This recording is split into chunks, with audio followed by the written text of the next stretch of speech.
Hello and welcome back to my YouTube channel जिसका नाम है सुमित सर बीपीएससी टीचिंग।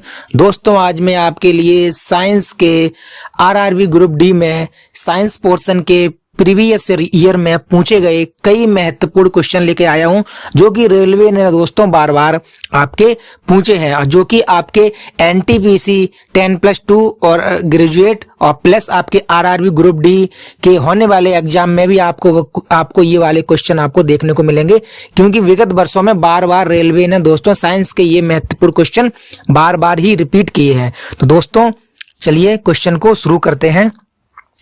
दोस्तों तो पहला क्वेश्चन आपके सामने है, ऐसे अंग जिनकी मौलिक संरचना तो एक समान होती है परंतु उनके द्वारा किया जाने वाला कार्य भिन्न होता है, ऐसे अंग क्या कहलाते हैं?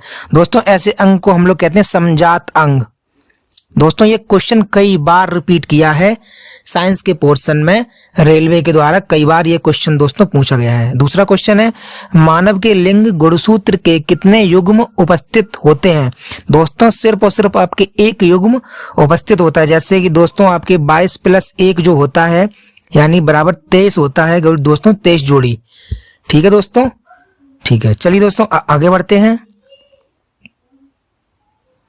CSIR के वैज्ञानिकों ने भारत में पहली बार आनुवांशिक अध्ययन किया है। यह अध्ययन वैज्ञानिकों द्वारा कहां पर किया गया दोस्तों? ये दोस्तों आपके लक्षद्वीप में किया गया था। आनुवांशिक अभियांत्रिकी के लिए अन्य शब्द क्या है?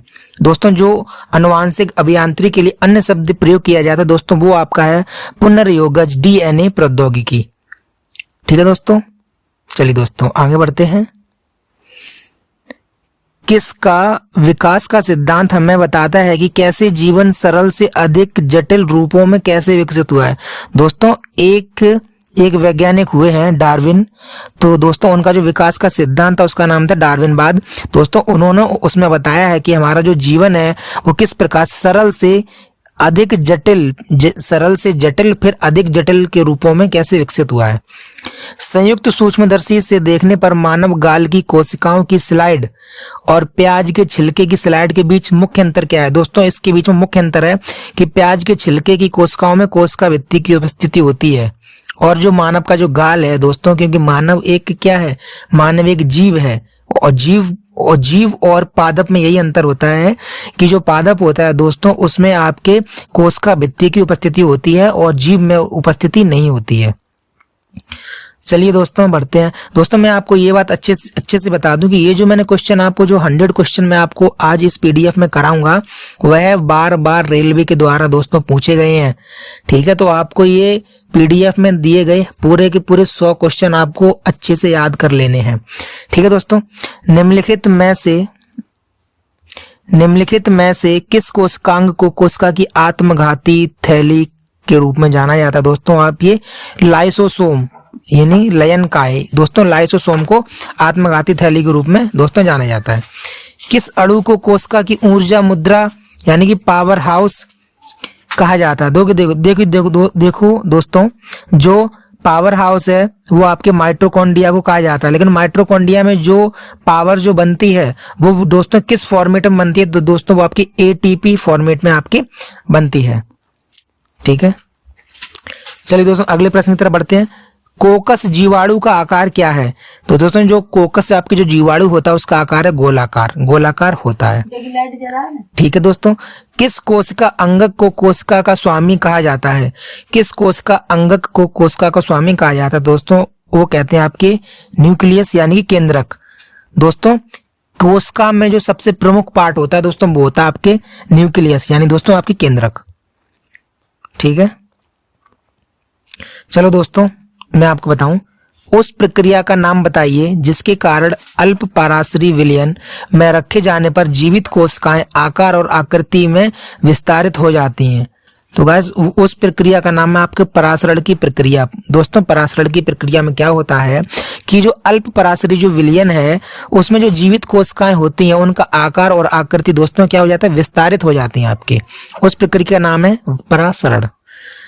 उस प्रक्रिया का नाम बताइए जिसके माध्यम से कोशिका में यानी कोशिका झिल्ली में गैसीय विनिमय होता है। दोस्तों वो प्रक्रिया का नाम है आपके विसरण। वो प्रक्रिया का नाम है आपके विसरण। ठीक है, चलिए दोस्तों बढ़ते हैं अगले प्रश्न की तरफ। कोशिका विभाजन को बढ़ावा देता है। दोस्तों ऐसी कौन सी चीज है जो कोशिका विभाजन को बढ़ावा देती है? तो दोस्तों वो आपके साइटोकाइनिन। दोस्तों साइटोकाइनिन जो एक हार्मोन है जो कि पादप में पाया जाता है। दोस्तों ये पादप का हार्मोन है। दोस्तों ये पादप का हार्मोन है जो कि कोशिका विभाजन के लिए ये प्रमुख रूप से इसकी प्रमुख रूप से दोस्तों इसका जो कार्य है वो है कार्य कोशिका विभाजन। ठीक है, आपको ये अच्छे से याद कर लेना है। दोस्तों सरल उपकला जो होता है, जो सरल उपकला जो ऊतक जैसे हम लोग उसको कह देते हैं, तो क्या होती है, एक कोशिका होती है जितनी मोटी होगी, एक कोशिका जितनी मोटी होती है। यानी जो दोस्तों आप जो एक जो सरल जो उपकला होता है वो एक कोशिका जितनी मोटी होती है। ठीक है, चलिए दोस्तों बढ़ते हैं अगले प्रश्न की तरफ। पादप में लचीलापन प्रदान करने वाले स्थायी ऊतक को क्या कहते हैं? दोस्तों पादप में लचीलापन प्रदान करने वाले स्थायी ऊतक को कहते हैं कोलेनकाइमा। दोस्तों ठीक है, कोलेनकाइमा दोस्तों एक स्थायी ऊतक है। ठीक है दोस्तों, द्विलिंगी फूल के रूप में जाना जाता है। दोस्तों आपके सरसों को द्विलिंगी फूल के रूप में जाना जाता है। ठीक है, अब कोलेनकाइमा ऊतक की कोशिकाएं के संचय के कारण मोटी हो जाती है। कोलेनकाइमा ऊतक की कोशिकाओं के संचय, तो दोस्तों किसके संचय के कारण जो कोलेनकाइमा ऊतक की कोशिकाएं हैं वो मोटी हो जाती हैं? दोस्तों सेल्यूलोज और पेक्टिन के संचय के कारण कोलेनकाइमा ऊतक की कोशिकाएं दोस्तों मोटी हो जाती हैं। ठीक है, अब देखिए ऊतक एकमात्र पादप ऊतक है। दोस्तों कौन सा ऊतक एकमात्र पादप ऊतक है जो कोशिका विभाजन द्वारा नई कोशिकाओं का उत्पादन करता है? दोस्तों ये आपके मेरिस्टेमेटिक जो दोस्तों आपके एक पादप का ऊतक है जो कि कोशिका विभाजन द्वारा नई कोशिकाओं का उत्पादन करता है। ठीक है दोस्तों बढ़ते हैं अगले प्रश्न की तरफ। तना या मूल वृत्त के कारण वृद्धि करता है। दोस्तों जो तना है या जो उसका जो मूल जो वृत्त है वो किसके कारण वृद्धि करता है? दोस्तों पार्श्व विभज्योतक के कारण आपके ये वृद्धि करता है। निम्नलिखित में से कौन परजीवी के रूप में पौधों से पोषण प्राप्त करता है? दोस्तों ये तो बच्चों को पता होगा। दोस्तों आपके अमरवेल। दोस्तों ये अमरवेल है जो कि एक परजीवी के रूप में किसी भी वृक्ष पर दोस्तों ये फैल जाती है और फिर ये उस वृक्ष से ही ये अपना पोषण प्राप्त करती है दोस्तों, इसलिए इसको कहते हैं परजीवी। चलिए दोस्तों, मानव में जो अपरा ऊतक होता है द्वारा कौन सा कार्य किया जाता है? दोस्तों जो अपरा ऊतक का जो कार्य है वो मानव में है कि भ्रूण से अपशिष्ट पदार्थ को निकालना और भ्रूण को पोषण प्रदान करना। दोस्तों ये इसका कार्य है। ठीक है, किसका? अपरा ऊतक का। अपच के दौरान पेट में होने वाले दर्द से छुटकारा पाने के लिए लोग किसका उपयोग करते हैं? दोस्तों लोग कई तरीके के एंटासिड का उपयोग करते हैं जिसमें कि एक मिल्क ऑफ मैग्नीशिया भी आपके शामिल है। ठीक है, चलिए अगले प्रश्न की तरफ चलते हैं। दोस्तों परावैंगनी किरणों के अत्यधिक संपर्क में आने से आपको त्वचा का कैंसर आपको हो जाता है। ये प्रश्न लूसेंट का है और ये कई बार ये विभिन्न वनडे एग्जामों में पूछा गया है और ये रेलवे के एग्जामों में भी दोस्तों ये कई बार ये क्वेश्चन पूछा गया है। निम्नलिखित में से कौन सा एक नेत्र का रोग है यानी नेत्र विकार है? दोस्तों ये निकट दृष्टि दोष जिसको हम लोग मायोपिया भी कहते हैं। ठीक है, बच्चों में प्रोटीन की कमी से के होने के कारण कौन सा रोग हो जाता है? दोस्तों देखो जो बच्चों में जो प्रोटीन की कमी से रोग होता है उस रोग का नाम है क्वासियोरकर रोग। ठीक है, ये रोग स्पेशल बच्चों में होता है। ये दोस्तों ये जो रोग है वो बड़े लोगों में नहीं होता। ये सिर्फ प्रोटीन की कमी से सिर्फ और सिर्फ बच्चों में होता है। हेलियोटोसिस को अन्य किस नाम से जानते हैं? दोस्तों हेलियोटोसिस दोस्तों एक अगर हम इनको शुद्ध भाषा में इनको क्या पाएं तो दोस्तों सिर्फ ये एक यानी कि भ्रम है, एक तरीके का दोस्तों सिर्फ ये भ्रम है जिसमें रोगी को भ्रम हो जाता है कि उसकी सांसों से भी बदबू आ रही है। ठीक है दोस्तों, विटामिन के की कमी के कारण निम्न में से क्या होता है? तो रक्त स्कंदन में विफलता। दोस्तों विटामिन के क्या करता है? विटामिन के की अगर कमी हो जाती है तो ब्लड में जो ब्लड क्लॉटिंग नहीं होती है, जो ब्लड जो क्लॉटिंग है, जो रक्त का थक्का दोस्तों जो जमता है वो जम नहीं पाता है अगर हमारे शरीर में विटामिन के की कमी हो जाती है तो। निम्नलिखित में से कौन सा एक विषाणु जनित रोग है दोस्तों? खसरा, रेबीज, पोलियो, एड्स, चेचक और इन्फ्लुएंजा दोस्तों सबके सब ये आपके वायरस से होने वाले आपके रोग हैं। ठीक है, तो ये सबके सब दोस्तों आपके ये वायरस से होने वाले डिजीज हैं। चलिए, निम्नलिखित में से कौन सा प्राणी अपना लिंग बदल सकता है? दोस्तों वो प्राणी का नाम है घोंघा। दोस्तों जो पक्षी है, पक्षी का प्राथमिक उत्सर्जित उत्पाद आपके यूरिक अम्ल होता है। ये 2 से 3 बार ये दोस्तों ये पिछले 2 साल में ये क्वेश्चन 2 से 3 बार रेलवे के एग्जाम में पूछा गया है, आप इसको याद कर लेना। निम्नलिखित में से किस वर्ग में ताप कुछ प्रजातियों में लिंग का निर्धारण करता है? दोस्तों ये आपकी जो सरीसृप जो वर्ग होता है, तो दोस्तों सरीसृप वर्ग में कुछ प्रजाति ऐसी होती हैं जिन प्रजातियों का लिंग टेम्परेचर पर डिपेंड करता है। ठीक है, ये क्वेश्चन भी इंपोर्टेंट है दोस्तों। मैं सारे के सारे आपसे में इंपोर्टेंट क्वेश्चन ही लेकर आया हूं जो कि रेलवे भर भर के पूछता है। अगर आप अगर आप वीडियो 4-6 और लगा लोगे तो आपका साइंस का पोर्शन आपका अच्छे नंबर का आपका हो जाएगा। चलिए दोस्तों बढ़ते हैं अगले प्रश्न की तरफ। हृदय की पेशियां होती हैं दोस्तों, हृदय की पेशियां कैसी होती हैं? बेलनाकार, शाखित और एकल केंद्रित। बेलनाकार, शाखित और एकल केंद्रित होती हैं। ठीक है दोस्तों बढ़ते हैं अगले प्रश्न की तरफ।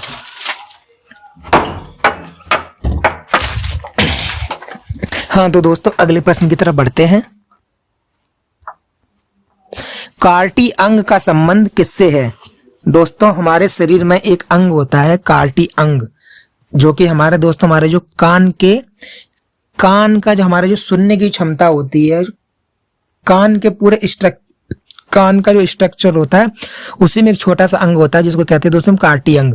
और दोस्तों कार्टी अंग का संबंध होता है सिरवट से। सिरवट का मतलब दोस्तों जो हम सुनते हैं वो दोस्तों हम लोग जो सुनते हैं वो सुनने में हमारे कार्टी अंग का बहुत अच्छा रोल निभाता है कार्टी अंग। मानव शरीर में कौन सा ऊतक सबसे कठोर और अस्थिर ऊतक के रूप में पाया जाता है? दोस्तों ये आपकी अस्थि ऊतक है जो कि सबसे कठोर है और कैसा है दोस्तों सबसे अस्थिर ऊतक है। दोनों ठीक है दोस्तों, आप ये दोनों के दोनों प्रश्न आपको याद रखना है। अनुवांशिकता सामग्री के वाहक हैं दोस्तों, ये कौन है? हमारा जीन। दोस्तों अगर हमारे पिता लंबे हैं या गोरे हैं या उनमें यानी कि आंखों से संबंधित कोई विकार है, तो दोस्तों जैसे हम लोग कहते हैं ना कि ये बीमारी तो इसके बाप में भी थी और ये इसमें अभी आ गई है, तो दोस्तों वो एक यानी दोस्तों अनुवांशिकता डिजीज होती है जो कि माँ बाप के गुणसूत्र में जो दोस्तों जो जीन होते हैं उनसे हमारे माता में आते हैं, और जब हमारा जन्म होता है तो वो दोस्तों हमारे शरीर में भी हमारे साथ में वैसे ही हमारे दोस्तों देखने को मिलते हैं। तो अनुवांशिकता सामग्री के वाहक दोस्तों आपके जीन हो गए। HIV के निदान के लिए निम्न में से किस परीक्षण का उपयोग किया जाता है? दोस्तों एक आपके परीक्षण होता है एलिसा परीक्षण, इसका उपयोग होता है HIV दोस्तों जिसको भी HIV एड्स होता है, HIV एड्स की जिसको भी बीमारी होती है दोस्तों, ये एक प्रकार की जानलेवा बीमारी है। ठीक है, और इस बीमारी का परीक्षण यानी कि टेस्ट करने के लिए दोस्तों आपका एक यानी एलिसा टेस्ट लिया जाता है। ठीक है, चलिए दोस्तों बढ़ते हैं अगले प्रश्न की तरफ। मांसपेशियों में विशेष प्रोटीन होते हैं जिन्हें कहा जाता है दोस्तों, क्या कहा जाता है उनको? दोस्तों हम लोग कहते हैं संकुचित प्रोटीन। निलय की भित्ति आलिंद की भित्ति से होती है दोस्तों, ये आपकी दोस्तों मोटी होती है। निलय की भित्ति आलिंद की भित्ति से मोटी होती है दोस्तों। ऐसे ही प्रश्न वो पूछ लेता है, लोगों को ऐसे छोटे छोटे प्रश्न ही पता नहीं होते हैं, इसलिए आप यहां से प्रश्न को तैयार करके जाइए। एक गैस का घनत्व को आधा करके दोगुना किया जा सकता है। तो एक जो गैस का घनत्व है वो उसके परम ताप को आधा कर दिया जाए तो दोगुना किया जा सकता है। ठीक है दोस्तों, अगर किसी गैस के परम ताप को आधा कर दिया जाए तो उसका घनत्व कितना हो जाएगा? 2x, मतलब दोस्तों 2 गुना हो जाएगा। ठीक है, निम्नलिखित गैसों में से किसका ऊष्मीय मान उच्चतम है? तो दोस्तों ये तो सबको पता है कि हाइड्रोजन एक ऐसा ईंधन है जिसको अगर हम यूज में जलाएं तो वो सबसे ज्यादा ऊष्मीय मान, सबसे ज्यादा दोस्तों वो ऊर्जा देता है। ठीक है। जब धातु अम्ल के साथ अभिक्रिया करता है तो प्राय कौन सी गैस उत्पन्न होती है? दोस्तों आपकी हाइड्रोजन गैस आपकी उत्पन्न होती है। ठीक है दोस्तों, निम्नलिखित माध्यमों ठोस, द्रव और गैसों को उनके माध्यम से ध्वनि की चाल के अवरोही क्रम में व्यवस्थित करें। तो दोस्तों देखो दोस्तों, मैं इसको आप बता दूं दोस्तों, देखिए जो सबसे ज्यादा जो आपकी चाल होगी वो आपके ठोस में होगी, उससे कम द्रव में होगी, उससे कम गैस में होगी। तो इसमें पूछा है डिसेंडिंग ऑर्डर दोस्तों, अवरोही क्रम। अवरोही क्रम में क्या होता है? सबसे बड़ा फिर छोटा फिर छोटा, ऐसे दोस्तों ठोस में सबसे ज्यादा फिर द्रव फिर गैस। ठीक है। कार्बन मोनोऑक्साइड के बारे में निम्नलिखित में से कौन सा कथन पूर्णतः सत्य है? दोस्तों जो कार्बन मोनोऑक्साइड जो बनती है दोस्तों गैस, यह आपके जीवाश्म ईंधन के अपूर्ण दहन का परिणाम है। यानी जब भी कोई दोस्तों जीवाश्म ईंधन सही से जल नहीं पाता है और जब वो यानी अध जला रहता है तो उसमें से जो वाष्प जो गैस निकलती है दोस्तों, उसको कहते हैं कार्बन मोनोऑक्साइड। और दोस्तों इस गैस के सूंघने से लोगों की दम घुट जाती है, सांस नहीं ले पाते और उनकी मृत्यु तक हो जाती है। बड़ी ही हानिकारक दोस्तों ये गैस है। निम्नलिखित में से कौन सी उत्कृष्ट गैस है? तो दोस्तों ये आपकी हीलियम एक उत्कृष्ट गैस है। स्थिर गैस स्थिरांक, जिसको दोस्तों हम लोग मोलर गैस स्थिरांक भी कहते हैं, जिसको आर्क से हम लोग शो करते हैं, उसका मान होता है 8.31 जूल प्रति कैलोरी प्रति मोल। ठीक है, यानी कि joule calorie inverse into mole inverse. इलेक्ट्रॉनों की वह अधिकतम संख्या जिसे सबसे बाहरी कक्ष में समायोजित किया जा सकता है कितनी है दोस्तों? वो आपकी 8। ठीक है, सबसे बाहरी कक्ष में जो इलेक्ट्रॉन जो समायोजित किया है दोस्तों वही संख्या है 8। किसने पहली बार पाया कि हर आठवें तत्व में सबसे पहले तत्व के समान गुण थे? दोस्तों एक वैज्ञानिक हुए, एक रसायन शास्त्री हुए न्यूलैंड्स। तो उन्होंने पाया कि जैसे कि 1 2 3 4 5 6 7 8, तो दोस्तों 1 से लेकर 7 तक तो गाड़ी सही चली, लेकिन जैसे ही 8वां तत्व आया तो 8वें दोस्तों तत्व में जो भी गुण थे वो गुण पहले तत्व के गुण के ही समान थे। तो इस चीज को सबसे पहले पकड़ा है आपके न्यूलैंड्स ने। ठीक है, आपको ये याद करना है। यदि क्रिप्टन की परमाणु संख्या 36 है तो इसका इलेक्ट्रॉनिक विन्यास दोस्तों क्या होगा? ये आपके होगा 2 8 18। और फिर जब चौथा इसमें बचेगा तो चौथे के लिए दोस्तों सिर्फ 8 आपके बचेंगे 8, क्योंकि 2 और 8 10, 10 और 18 28, 18 8 36। तो दोस्तों परमाणु संख्या आपकी 36 है, तो इसका जो परमाणु विन्यास हो गया 2 8 18 8। चलिए दोस्तों बढ़ते हैं अगली प्रश्न की तरफ। थायरोक्सिन के संश्लेषण के लिए क्या आवश्यक है? दोस्तों थायरोक्सिन के संश्लेषण के लिए आपकी आयोडीन आवश्यक है। एम कोष में समायोजित किए जा सकने वाले इलेक्ट्रॉनों की अधिकतम संख्या आपकी 18 है। ठीक है, चलिए दोस्तों इनमें से कौन लिथियम और सोडियम वाले डोवेनाइनर त्रिक? दोस्तों एक देखो ट्रिक है जिसमें आपके लिथियम है, सोडियम है और तीसरा आपके ट्रिक पूछ रहा है, तो तीसरा ट्रिक है तो आपके पोटेशियम। ठीक है, आभूषणों का धूमिल होना एक उदाहरण है। दोस्तों आभूषण जो धूमिल हो जाते हैं, जो गंदे हो जाते हैं, उनकी जो चमक चली जाती है, उसका एक उदाहरण है। उसका मतलब दोस्तों वो दोस्तों किस लिए हो जाता है? दोस्तों वो आपके होता है ऑक्सीकरण की अभिक्रिया के कारण। ठीक है, यदि कोई पदार्थ अभिक्रिया के दौरान हाइड्रोजन ग्रहण करता है तो इससे कहा जाता है दोस्तों अपचयनित हो गया है। अगर कोई पदार्थ हाइड्रोजन ग्रहण कर रहा है इसका मतलब है कि पदार्थ अपचयनित हो गया है। चलिए दोस्तों, एक छात्र एक रिबन लेता है और उसे ऑक्सीजन की उपस्थिति में जलाता है, यह मैग्नीशियम ऑक्साइड में बदल जाता है। यहाँ कौन सी अपक्रिया हुई है दोस्तों? ये दोस्तों आपकी ऑक्सीकरण की अपक्रिया हुई है। चांदी पर परत संरक्षण का उदाहरण दोस्तों, चांदी पर जो काली जो परत होती है वो दोस्तों आपके संरक्षण का उदाहरण है। दोस्तों जब आप लोग चांदी का कोई भी तोड़िया या चांदी की कोई भी आभूषण लेते हो तो शुरू में वो बहुत चमकती है, लेकिन दोस्तों धीरे धीरे करके उसका जो रंग होता है दोस्तों वो काला पड़ जाता है। तो काला जो उसका रंग पड़ता है तो इसका मतलब ये है कि चांदी का संरक्षण मतलब चांदी का दोस्तों संक्षारण हो गया है। और दोस्तों ये जो संक्षारण होता है वो दोस्तों वायु में उपस्थित ऑक्सीजन के कारण होता है। ठीक है, CuCl2 विलयन में जो दोस्तों CuCl2 जो विलयन का रंग होता है वो दोस्तों आपके नीला और हरा रंग होता है। निम्नलिखित में से कौन सा तत्व खट्टे स्वाद का होता है और नीले लिटमस को लाल कर देता है? दोस्तों ये आपके अम्ल होता है। दोस्तों ABR, A फॉर अम्ल। दोस्तों आपके जो अम्ल है वो ब्लू को रेड में कन्वर्ट कर देता है। ठीक है दोस्तों, यानी कि नीले लिटमस को आपके लाल कर देता है। ठीक है दोस्तों, बढ़ते हैं अगले प्रश्न की तरफ। एक विलयन में pH 3 है, जब इसका pH 6 में बदल जाता है तो जो H प्लस दोस्तों आपकी जो आयन सांद्रता जो होती है दोस्तों आपकी 1000 गुना घट जाती है। जब भी किसी विलयन का pH 3 से pH 6 में जब कोई विलयन बदलता है तो दोस्तों उसकी जो सांद्रता होती है वो दोस्तों 1000 गुना घट जाती है। देखो दोस्तों, उदासीनीकरण वह प्रक्रिया है जिसमें अम्ल, क्षार, रबड़, लवण और जल बनाने में अभिक्रिया करते हैं। ठीक है दोस्तों, ऑक्सीजन के अलावा हाइड्रोजन और अन्य गैर धात्विक तत्व युक्त जो अम्ल होता है दोस्तों उसको हम लोग हाइड्रेसिड के नाम से जानते हैं। अम्लीय वर्षा का pH मान निम्नलिखित में से किससे कम होता है? दोस्तों ये कई बार पूछा गया। 5.6 pH दोस्तों जो आपकी स्केल होता है, pH स्केल ऊपर 14 नीचे 0, वहां पर दोस्तों 5.6 से आपके कम होता है क्या, मतलब अम्लीय वर्षा का pH वैल्यू।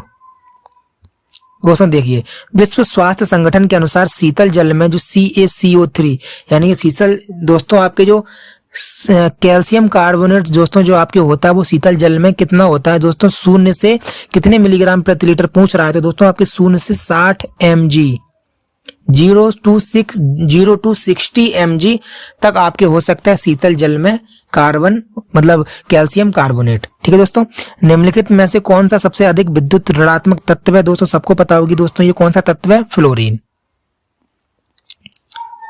ठीक है, निम्नलिखित में से किस गैस का उपयोग खाद्य पदार्थों को ऑक्सीकृत होने से रोकने के लिए किया जाता है? दोस्तों ये आपके नाइट्रोजन।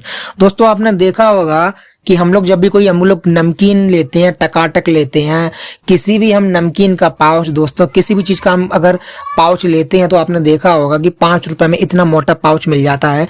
तो उसमें दोस्तों हम लोग ये कहते हैं कि उसमें हवा भरी है, बट दोस्तों एक्चुअली में वो हवा नहीं होती दोस्तों, वो एक्चुअली में आपकी क्या होती है, आपके दोस्तों आपके नाइट्रोजन दोस्तों आपके वो एक्चुअली में एयर नहीं होती है दोस्तों, आपके एक्चुअली में नाइट्रोजन गैस होती है, क्योंकि नाइट्रोजन गैस जो होती है वो आपके खाद्य पदार्थों की सुरक्षा में कार्य करती है। हमारे आहार में अनाज, नट्स और चॉकलेट से कौन सा तत्व अधिकांश प्राप्त होता है? दोस्तों हम जो अनाज खाते हैं या जो नट्स खाते हैं या जो चॉकलेट खाते हैं दोस्तों हमें उसमें से सबसे ज्यादा कॉपर की प्राप्ति होती है। जल की कठोरता को किसका उपयोग करके दूर किया जा सकता है? दोस्तों ये धावन सोडा का उपयोग करके आप इसमें दूर कर सकते हैं। ठीक है दोस्तों, कौन सा उद्योग धावन सोडा का उपयोग नहीं करता? दोस्तों सौंदर्य प्रसाधन जो आपके कॉस्मेटिक दोस्तों विटामिन ई ये आपके धावन सोडा का उपयोग नहीं करता है। पतंगों और अन्य कीड़ों को दोस्तों आपके जो कीट पतंगे होते हैं जो और उनके अलावा जो अन्य कीड़ों को भगाने के लिए इस्तेमाल होने वाली नेपथलीन बॉल्स जो होती है किससे प्राप्त होती है? दोस्तों वो आपके तारकोल के द्वारा आपके प्राप्त होती है दोस्तों, ये आपके तारकोल से प्राप्त होती है। ठीक है दोस्तों विद्युत शक्ति का सही सूत्र आपके P बराबर V गुणा I दोस्तों, P फॉर पावर बराबर V फॉर विभवांतर गुणा दोस्तों I जो आपके I आपके धारा। ठीक है, विभवांतर गुणा धारा। एक अश्व शक्ति का मतलब दोस्तों हॉर्स पावर का मान कितना है? 746 वाट। एक 1 हॉर्स पावर इक्वल टू 746 वाट। विद्युत ऊर्जा की एक व्यावसायिक इकाई कितने जूल के बराबर होती है?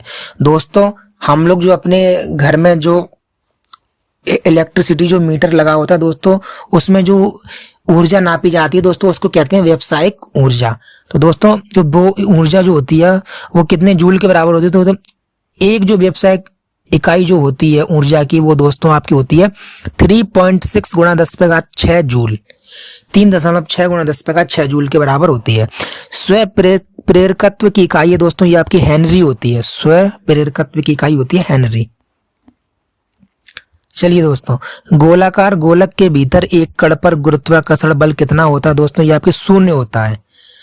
एक जो गोलाकार जो गोलक होती है उसके अंदर जो गुरुत्वाकर्षण बल होता है वो किसी भी कण पर कितना होता है, शून्य होता है। निम्नलिखित में से क्या प्रकृति में कभी अकेले विद्यमान नहीं होता? दोस्तों ये बल।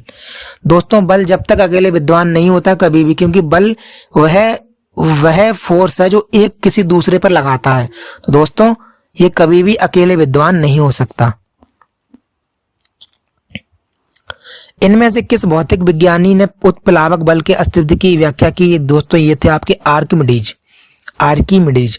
जब एक वस्तु बल की दिशा में 1 न्यूटन के बल के अंतर्गत एक ही मीटर की दूरी तक चलती है तो किए गए काम की मात्रा दोस्तों ये केवल आपकी 1 जूल ही होगी, क्योंकि ओनली 1 न्यूटन का बल है और वो भी 1 मीटर तक चल रही है दोस्तों, तो सिर्फ ये आपकी 1 जूल होगी। अब दोस्तों आप देख सकते हो यदि 20 न्यूटन का बल 10 किलोग्राम द्रव्यमान की एक वस्तु पर लगाया जाता है तो उत्पादित त्वरण का मान होगा दोस्तों, जैसे कि हमको फॉर्मूला पता है कि F बराबर m गुणित a। दोस्तों फोर्स हमको पता है कि कितना है 20 बराबर m हमको पता है कितना है 10 और गुणा a, मतलब दोस्तों त्वरण हमसे पूछा जा रहा तो 10 दूनी 20। दोस्तों जो a की वैल्यू आपके आ जाएगी 2, यानी कि 2 मीटर प्रति सेकंड स्क्वायर। ठीक है दोस्तों, किसी वस्तु का द्रव्यमान उसके का एक संख्यात्मक मान है। दोस्तों किसी वस्तु का द्रव्यमान जो होता है वो उसके जड़त्व के संख्यात्मक माप दोस्तों किसी वस्तु का जो द्रव्यमान होता है वह उसके जड़त्व का एक संख्यात्मक माप है। ऊष्मा के स्थानांतरण को किस उपकरण में मापा जाता है? दोस्तों आपके कैलोरीमीटर में नापा जाता है। ठीक है, कौन सा उपकरण दिल की धड़कन का पता लगाने में सहायता करता है? दोस्तों ये आपके स्टेथोस्कोप। गतिशील लौह मापयंत्र का प्रचालन पर आधारित है। दोस्तों किस पर आधारित है? दोस्तों ये आपके विद्युत चुंबकीय प्रभाव पर आपके आधारित है। ठीक है, निम्नलिखित में से किसे मापने के लिए अमीटर का उपयोग किया जाता है? दोस्तों ये आपकी विद्युत धारा का जो विद्युत धारा को मापने के लिए आपके अमीटर का प्रयोग किया जाता है। परंपरागत थर्मामीटर में प्रयुक्त तत्व क्या था जो प्रकृति में बेहद जहरीला है? दोस्तों आपको सबको पता होगा कि जो थर्मामीटर में आपकी जो तत्व जो भरा जाता है दोस्तों वो आपके भरा जाता है मर्क्यूरी यानी कि पारा, जो कि बहुत ही जहरीला है। यूपीएस का पूर्ण रूप क्या होता है? देखो दोस्तों यूपीएस का पूर्ण रूप होता है अनट्रैप्टेबल पावर सप्लाई, यानी कि अबाधित विद्युत आपूर्ति। एक आदर्श वोल्ट मीटर का प्रतिरोध हमेशा होता है दोस्तों अनंत होता है। लेकिन अगर यही दोस्तों हम लोग कर लें अमीटर, अगर हम वोल्ट मीटर की जगह पूछ ले अमीटर तो इसका होता है 0। ये चीज आप कंफ्यूज नहीं करना है, आपको कंफ्यूज नहीं होना है। एक विद्युत परिपथ में 2 बिंदुओं के बीच विद्युत विभवांतर एक आवेश को एक बिंदु से दूसरे बिंदु तक ले जाने के लिए किए जाने वाला कार्य है। ठीक है दोस्तों, ये आपके विद्युत विभवांतर की पूरी डेफिनेशन ही उसने पूछ ली थी। एक व्यक्ति अपने बाएं हाथ में कलम पकड़े हुए है, किंतु प्रतिबिंब जब अपना दर्पण में देखता है तो उसको दिखाई देता है कि अपने दाहिने हाथ में कलम पकड़े हुए है। यह इनमें से किस घटना के कारण? तो दोस्तों ये पार्श्व परिवर्तन होता है उसके कारण ये घटना आपको नजर आती है। देखो दोस्तों, जब प्रकाश की किरण एक सघन माध्यम से विरल माध्यम तक जाती है तो यह अविलंब से दूर और तेज हो जाती है। लेकिन अगर दोस्तों हम इसका उल्टा पूछ लें कि अगर विरल माध्यम से सघन में जाए तो इसका उल्टा हो जाएगा, इसका हो जाएगा अविलंब की ओर झुकेगी और धीमी हो जाएगी। ठीक है, अगर उल्टा पूछ लेगा तो। गोलाकार दर्पण की परावर्तक सतह के केंद्र को क्या कहते हैं? दोस्तों केंद्र को हम लोग कहते हैं ध्रुव। किसको ध्रुव कहते हैं दोस्तों?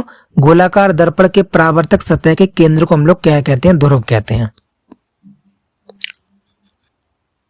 अब दोस्तों देखो, एक आपतित किरण दर्पण के साथ 20 डिग्री के कोण पर एक समतल दर्पण से टकराती है। आपतित किरण और परावर्तित किरण के बीच कौन सा कोण होता है? देखिए दोस्तों, ये प्रश्न में आपकी एक ऑप्शन 40 भी दिया गया था, तो आपको 40 नहीं लगाना है। देखो मैं आपको इसका फिगर बना के बता दूं। देखो दोस्तों ये है, और दोस्तों जैसे कि ये आपका कोई फिगर है। अब देखो वो कह रहा है कि दर्पण के साथ 20 डिग्री, दर्पण के साथ दोस्तों, दर्पण तो ये है ना, अब दर्पण के साथ ये किरण आई और ऐसी चली गई तो दोस्तों ये हो गया 20, क्योंकि दर्पण के साथ। तो दोस्तों आपका ये भी आपका 20 हो गया। अब दोस्तों ये जो पूरा होता है ये आपके 90 डिग्री होता है, तो ये 90 में से जब 20 ये हो गया तो ये 70 बचा, तो ये 70 बचा 70 दोस्तों, ये भी आपका होगा, तो 70 70 140। तो दोस्तों जो आपतित किरण और जो परावर्तित किरण है उसके बीच में टोटल जो डिफरेंस आपके हो गया वो गया 70, मतलब 70 और 70 140। ठीक है दोस्तों। एक उठे हुए हथौड़े में होती है दोस्तों, ये आपकी होती है स्थितिज ऊर्जा। पवन ऊर्जा को सौर ऊर्जा की तुलना में कुशल माना जाता है दोस्तों, ये अधिक कुशल माना जाता है। पवन ऊर्जा को सौर ऊर्जा की तुलना में एक यानी अधिक कुशल ऊर्जा मानी जाती है। किसी वस्तु की गतिज ऊर्जा किसके साथ बढ़ती है दोस्तों, ये दोस्तों आपके वेग के साथ बढ़ती है। किसी वस्तु की गतिज ऊर्जा किसके साथ बढ़ती है दोस्तों, ये आपके वेग के साथ बढ़ती है। प्राकृतिक गैस में मुख्य रूप से दोस्तों सबको पता होगा दोस्तों, ये आपके मीथेन गैस पाई जाती है। प्राकृतिक गैस का जो प्रमुख घटक है वो आपकी मीथेन गैस है। अपरिष्कृत पेट्रोलियम तेल को किस प्रक्रिया द्वारा परिष्कृत फिल्टर किया जाता है दोस्तों, जो यानी अनफिल्टर एक जो ऑयल होता है, पेट्रोलियम ऑयल होता है, उसको किस मतलब टेक्निक के द्वारा उसको दोस्तों फिल्टर किया जाता है दोस्तों, वो आपके प्रभाजी आसवन विधि के द्वारा। V.K. रोंटगन ने निम्न में से किसकी खोज की थी दोस्तों, ये आपके एक्सरे किरणों की खोज की थी रोंटगन ने। सर फ्रेडरिक बेंटिंग किसकी खोज के लिए जाने जाते हैं दोस्तों, सर फ्रेडरिक बेंटिंग के द्वारा इंसुलिन की खोज की गई थी दोस्तों। इंसुलिन एक हार्मोन है, इंसुलिन दोस्तों एक हार्मोन है, और जब व्यक्ति के शरीर में इस हार्मोन की कमी हो जाती है तो दोस्तों व्यक्ति को मधुमेह रोग हो जाता है, जिसको दोस्तों इंग्लिश में कहते हैं डायबिटीज। और जब जिस व्यक्ति को मधुमेह रोग हो जाता है, डायबिटीज हो जाती है, उसको इंसुलिन के इंजेक्शन लगाए जाते हैं दोस्तों। ये आपके अंतिम प्रश्न रहा कि आणविक ऊर्जा के अध्ययन में रमन प्रभाव के दोस्तों जो हमारे देश के जो विश्व प्रसिद्ध जो वैज्ञानिक थे सीवी रमन, तो दोस्तों उन्होंने रमन प्रभाव की खोज की थी, लेकिन बच्चों को यही नहीं पता कि रमन प्रभाव का जो उपयोग किया जाता है दोस्तों वो किसके यूज में किया जाता है दोस्तों। रमन प्रभाव का जो उपयोग है दोस्तों वो आणविक जो ऊर्जा है उसके उपयोग में किया जाता है। तो दोस्तों अगर आपको वीडियो दोस्तों पसंद आई हो तो ये 100 के 100 क्वेश्चन मैंने कहीं से कॉपी पेस्ट नहीं किए हैं दोस्तों, ये मैंने क्वेश्चन खुद से टाइप किए हैं। तो अगर आपको मेरी मेहनत अगर आपको पसंद आई हो तो दोस्तों प्लीज चैनल को सब्सक्राइब कर दो और वीडियो को दोस्तों आप लाइक कर दो। ये मैं प्लीज करके आप लोगों से बोल रहा हूं, क्योंकि दोस्तों ये वीडियो बनाने में काफी मेहनत लगी है। और ये जो क्वेश्चन है दोस्तों वो क्वेश्चन रेलवे में बार बार 1000 बार दोस्तों आप ये क्वेश्चन पूछे गए हैं। अगर आपके साइंस दोस्तों कमजोर हो तो आप ये वीडियो जरूर देखो, शेयर करो। चाहो तो दोस्तों आप इस वीडियो के नोट्स भी बना सकते हो, लेकिन दोस्तों वीडियो को लाइक कर दो और चैनल को दोस्तों सब्सक्राइब कर दो। दोस्तों मिलते हैं अगली वीडियो में, तब तक अपना ख्याल रखें।